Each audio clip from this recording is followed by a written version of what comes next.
Di Indonesia, ada satu suku yang hidupnya unik banget, tapi punya budaya sejarah yang panjang dan penuh makna. Namanya suku Mentawai. Mereka tinggal di kepulauan kecil di lepas barat Sumatera. Tapi sejarah dan cara hidup mereka itu luar biasa banget. Dari nenek moyang yang sudah eksis ribuan tahun sebelum Masehi, sampai tradisi spiritualnya yang nyambung banget sama alam. So, hari ini kita bakal bahas semuanya. Dimulai dari sejarah, budaya, cara hidup, sampai tantangan mereka di era modern.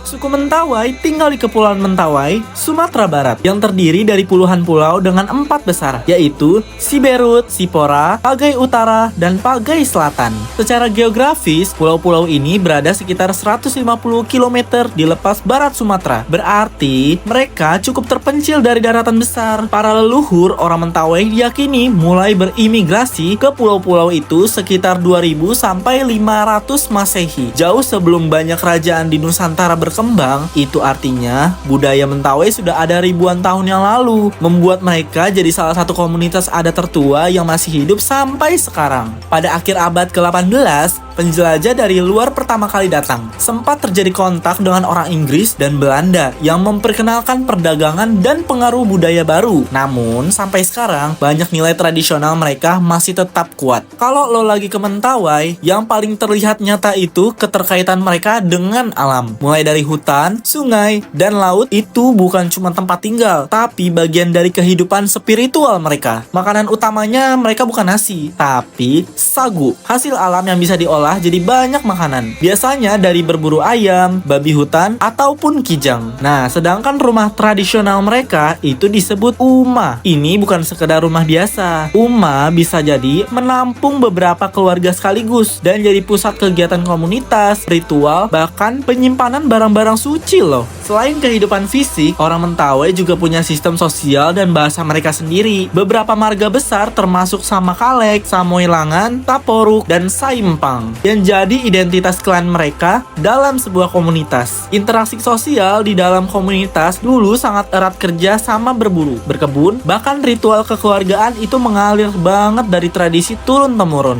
Salah satu hal paling menarik di dalam suku Mentawai adalah kepercayaan mereka terhadap dunia spiritual. Ada keyakinan yang disebut arat sabulungan. Secara sederhananya, mereka percaya bahwa semua yang ada di dunia itu punya alam roh, termasuk pohon, batu, sungai, dan binatang. Karena itu, mereka sebelum berburu, mengambil tumbuhan, atau memanen sagu, mereka tuh bakal melakukan ritual penghormatan supaya roh-roh di sekitar itu tetap damai dan harmonis. Beda banget dengan ritme kehidupan yang kita kenal di kota kan? Nah, kalau di sini, alam itu bukan cuma sumber daya, tapi saudara hidup yang harus banget dihormati. Kalau lo pernah lihat foto orang Mentawai, lo pasti sadar satu hal. Banyak dari mereka punya tato tradisional. Tato ini bukan sekedar hiasan. Ini bagian dari ritual budaya yang disebut titi. Prosesnya dilakukan oleh si kerei, semacam tokoh spiritual atau dukun adat dengan alat tradisional, arang dari alang kelapa, dan bantuan doa supaya tato itu bisa nyatu dengan roh orang yang menerimanya. Dulu, tato dan bahkan tradisi meruncingkan gigi itu dianggap simbol kecantikan, keberanian, dan hubungan yang kuat dengan leluhur. Walaupun sekarang tradisi ini makin jarang seiring perubahan zaman. Zaman berubah dan kehidupan Mentawai juga ikut berubah. Banyak orang Mentawai sekarang yang masuk sekolah formal, berinteraksi dengan agama seperti Kristen atau Islam, dan memakai teknologi modern loh. Tantangan terbesar dari mereka ini adalah cara mempertahankan nilai budaya sambil beradaptasi dengan dunia modern. Banyak yang lupa tentang ritual lama, bahasa asli, atau cara hidup tradisional kalau generasi muda nggak dijaga dengan baik. Nah, itu dia cerita tentang suku Mentawai. Bukan cuma soal foto tato atau rumah di hutan, tapi tentang cara hidup yang sangat nyambung sama alam, spiritualisme, dan nilai